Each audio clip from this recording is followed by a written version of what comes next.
Nigeria's Rural Electrification Agency has issued a tender for companies to provide operations and maintenance services for 7 hybrid solar plants at educational institutions totaling 32 megawatts of PV capacity.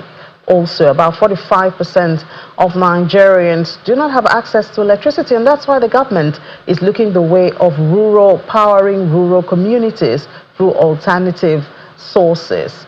Apart from that, the government has announced that they will use some seized funds, to take care of this budget. The latest, I think, is from the former Petroleum Resources Minister, Mrs. Desiani Alison Madukwe, that is to be used to fund electrification projects across the country. Let's find out the thoughts of an individual who is in this space, electricity and all of that. The Managing Director of CSS Technologies, Mr. Arthur Usuagu, joins us virtually. Mr. Usuagu, good morning and thank you for your time.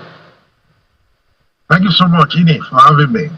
So I wonder what your thoughts are about this issue of using recovered fund for rural electrification.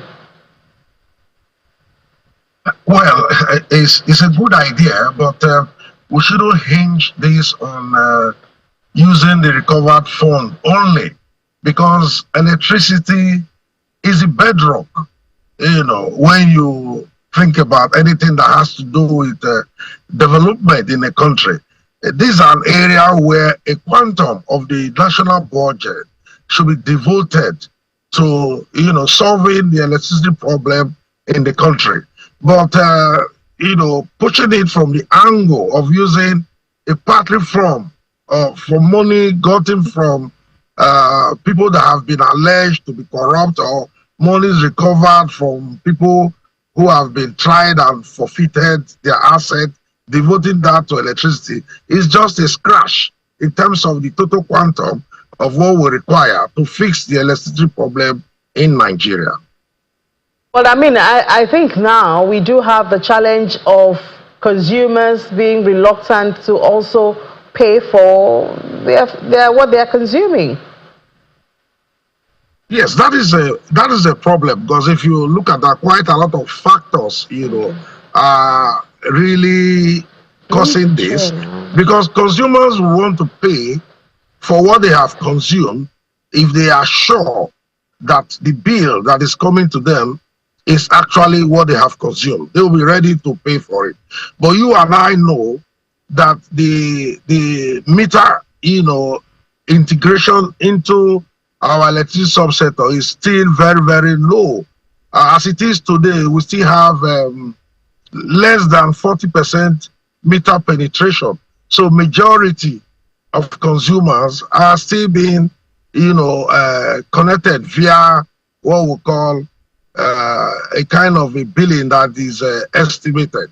So consumers will find it a bit awful to be paying what actually they did not consume. That is why you see these apathy on the part of subscribers to actually pay, because they don't believe what they are being charged is the real quantum of what they have consumed. That is the problem bedeviling that sector as it is today. Okay, and we've been talking about the issue of metering for a while in Nigeria, but it does seem that when it comes to the issue of rural electrification, government looks more to renewable sources. Is that correct? Absolutely. In this case, I agree with government completely. Nigeria is located within the sun belt of the equator, and we have a lot of sunshine. So we need to harness the opportunity that is available in terms of solar energy. I have advocated in different fora that there is no need for us to keep running the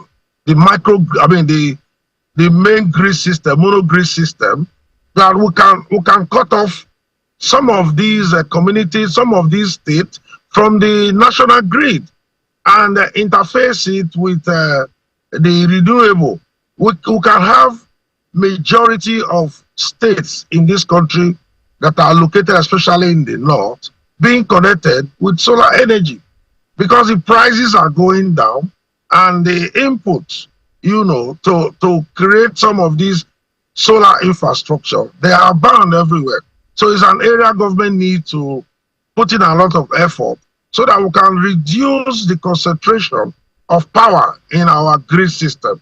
This alternative energy format will solve the problem of energy inefficiency in this country. So it's a way to go. We need to put in more money and ensure that we connect more communities in this renewable energy framework that will help the country out of this darkness that we've always been in the last 30 years. So it does seem like we may come back to the same challenge we are facing now, because if we say we should turn to alternative sources of energy, and then of course we cannot expect the government to be the one to fund it. It is to attract private investment. But now we notice that consumers are reluctant to pay for what they consume. Then what's the incentive for the private sector to come on board? I can tell you that it's going to be a win-win arrangement.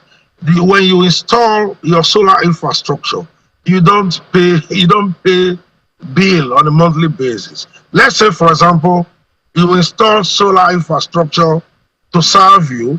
You discover that it's only the amount of money you spend in terms of putting it together. Once the sun is there and once the installation is bespoke enough, you discover that you are not going to be paying cost for rental and electricity bill. But sorry, Mr. Swagbo, even the overhead cost to get it, the initial cost is huge, and it's discouraging, individuals from going there. So, I mean, before we talk about the maintenance and sustainability, how do we even start if the first cost is so high that people cannot afford it? Yes, that is where government needs to come in. Currently, government pays within 700 to about 900 billion yearly to subsidize electricity. Before this issue of removing the subsidy and increasing electricity tariff came up. So what they need to do is still the same thing. Government can come in to reduce the initial cost of installation of this renewable energy system in such a way that government can make it very, very cheap, so that people can tie into them, and the initial cost of investment of moving to these renewables will be much more easier for consumers to get into it. When they do that and they are removed from the national grid, you will see the quantum of trouble that the national grid is having will be reduced. So this is the way government should go via this rural electrification approach. So, subsidize the solar panels, subsidize the inverters, subsidize some metering system, also subsidize the batteries, which is the most expensive aspect of the entire materials you need to put this solar system upstream. So if government comes into it and subsidize these basic needs, what you will find is that majority of the consumers will be taken off the grid network, and the grid that is in a comatose state at this time, the troubles we are having there will be reduced, and the entire electricity quantum that is available to consumers will be that will move penetration of electricity in Nigeria close to 70 to 80%. Government need to take the initiative, quite frankly. So, from your perspective now, where does the new law, we've had amendment to electricity law that now empowers states to fully participate, generate, and all. Where does that fit in, or where does this renewable energy intention and plans, where does it fit into the new law? Yes, in fact, when that law was amended, I was one of those who really jumped up and said, yes, this is the right step in the right direction. Lagos State is pushing that. I know Edo State is also one of the states that are trying to, tap into that arrangement. What will happen? I've always said that they don't need to connect these to the national grid. Let them set up quite a lot of solar farms and connect it in an off-grid arrangement. Then disconnect those who are currently connected to a national grid to feed directly into this new approach of renewable. So once that is done, because you can decide to say, okay, each home can work within a 5 kilowatt energy, from the renewable area. Then we can also do an interface between, so that we'll have what we call an energy mix arrangement. We'll have the solar in there, we'll have gas, and other aspect of generation.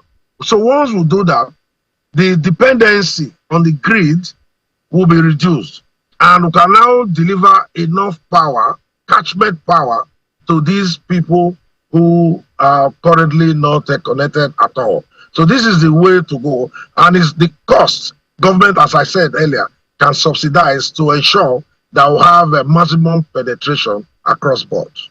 So, in conclusion, Dr. Osiagu, you do support this use of recovered funds, for electricity, but I'm sure the other part of the conversation will be who will check, how do we ensure that it is not re-looted in the process of being used for these projects?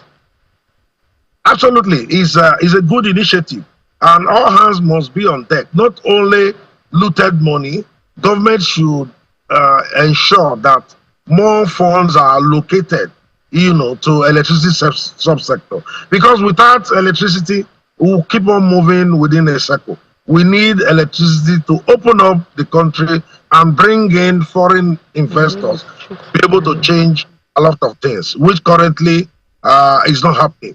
But once you have electricity, you open the door for different level of development, and that will transform to a better economy for Nigeria as a nation. It's a good way to go, and we will put our hands on deck to ensure that we push it to a logical conclusion. All right, more hands on deck there. Thank you so much, Dr. Arthur Uswagu, the Managing Director of CCS Technologies Limited. I see you on a journey. Wish you a safe trip. Thank you so much, Ini.